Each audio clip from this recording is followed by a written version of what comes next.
हमारे चैनल में आप सभी का स्वागत है। दोस्तों, आप सब कैसे हैं? कमेंट बॉक्स में ज़रूर बताइएगा आप सब कि आप सब कैसे हैं। और दोस्तों, आप सब के लिए एक बहुत ही सुंदर लेके आए हैं। माँ का पचरा है और एक भिखारन आई है माँ के द्वार पे और भीख में देखिए क्या क्या मांग रही है, किसके किसके लिए मांग रही है। तो आप सब इस गाने में बने रहिएगा पूरे वीडियो तक, तो आप लोग को पता चलेगा। चलिए आप सबको सुनाती हूँ। भिखारी बन के आई गईली माई के दुआर हो, भिखारी बन के आई गईली माई के दुआर हो, भिखारी बन के आई गईली। ससुर के मांगी मैया रोजी रोजगार हो, ससुर के मांगी मैया रोजी रोजगार हो। सासुई के मांगी अपने, सासुई के मांगी अपने, सोरा हो सिंगार हो, भिखारी बन के आई गईली मैया के दुआर हो, भिखारी बन के आई गईली मैया के दुआर हो, भिखारी बन के आई गईली मैया के दुआर हो, भिखारी बन के आई गईली। जेठऊ के मांगी मैया रोजी रोजगार हो, जेठऊ के मांगी मैया रोजी रोजगार हो।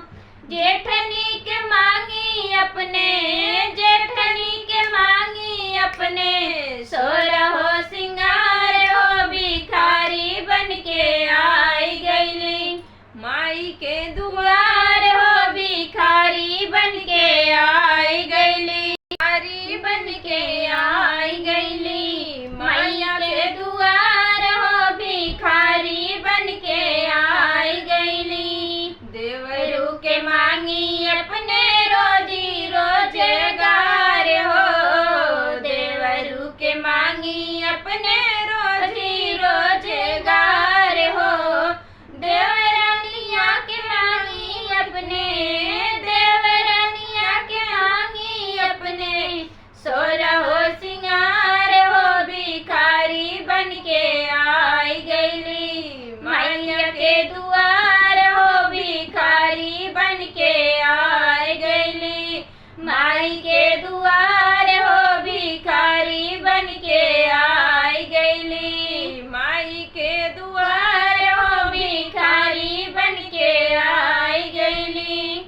सैया के मांगी अपने रोजी रोजगार हो, सैया के मांगी अपने रोजी रोजगार हो।